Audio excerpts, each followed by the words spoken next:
Hey guys, what's up? It's Rygar the Destroyer, and today we're going to be taking a look at the Sandtrooper Sergeant from the Entertainment Earth exclusive 4-pack of Star Wars Black Series figures.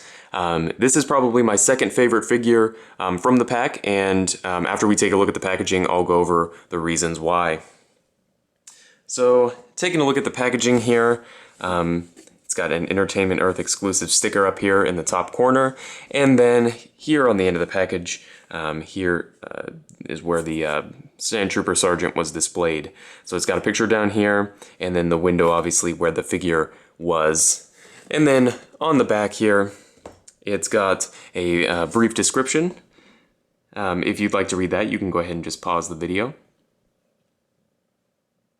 So anyway, I've already taken a look at this in the other video, so let's go ahead and get back to the figure itself. So the Sandtrooper here stands at exactly 6 inches tall, which is what I expected. It's right in scale with all of your other Black Series figures, and this guy comes with a ton of accessories. The first one here, go ahead and take it out of his hand, is the basic Stormtrooper blaster. It does have a little bit of paintwork. Could have had more, but you know, it's not a huge deal.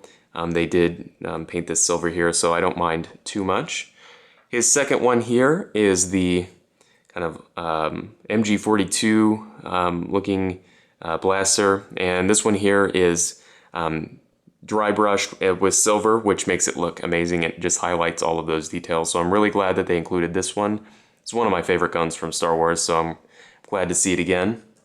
And then he also comes with this gun here that the Sandtroopers carry. Again, tons of paintwork on this one, all over the gun. The strap's painted, and it's fairly soft, so you can sort of pose it a little bit with the figure.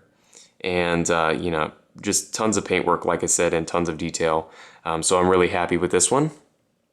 And then he also comes with the backpack here. It is hollow so that the figure doesn't fall over, but there's tons of paintwork and detail all over this one as well. And they even painted the little buttons here on the front of the pouch, if it'll focus. There we go.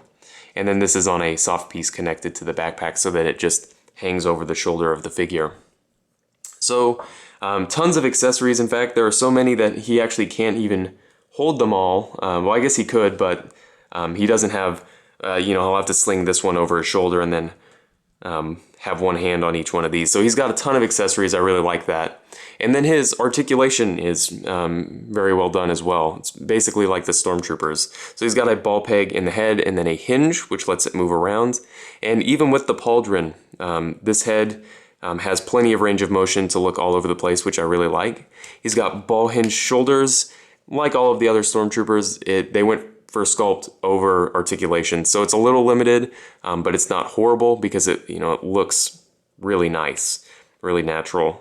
He's got a bicep swivel, double jointed elbows. Again, just like the other Stormtroopers, it's not the greatest range of motion, but it's pretty good. It's it's over 90 degrees. So, you know, he can get in some pretty nice poses. He's got what feels like a double or single ball peg here in the torso, which lets him move all over, and of course it swivels, which is nice. He's got T-jointed hips with, you know, fairly decent range of motion. It's kind of hard because these pouches drop down over the leg. That's not really Hasbro's fault. They did make them out of a fairly soft plastic. That's just kind of the design of the figure, so they can't do that, or do much with that. He's got a thigh swivel, which is well hidden, double jointed knees, and hinged ankles with an ankle rocker. So this guy is pretty loaded with articulation, loaded with accessories, and to top it all off, he's got an absolutely fantastic paint job. Looks just like the movie, basically. And this is definitely one that if you don't have a Sandtrooper is worth tracking down, or if you like Stormtroopers like I do, is definitely worth adding to the collection. So if you have any comments or questions, please leave them down in the comment section below, and I guess I'll see you later.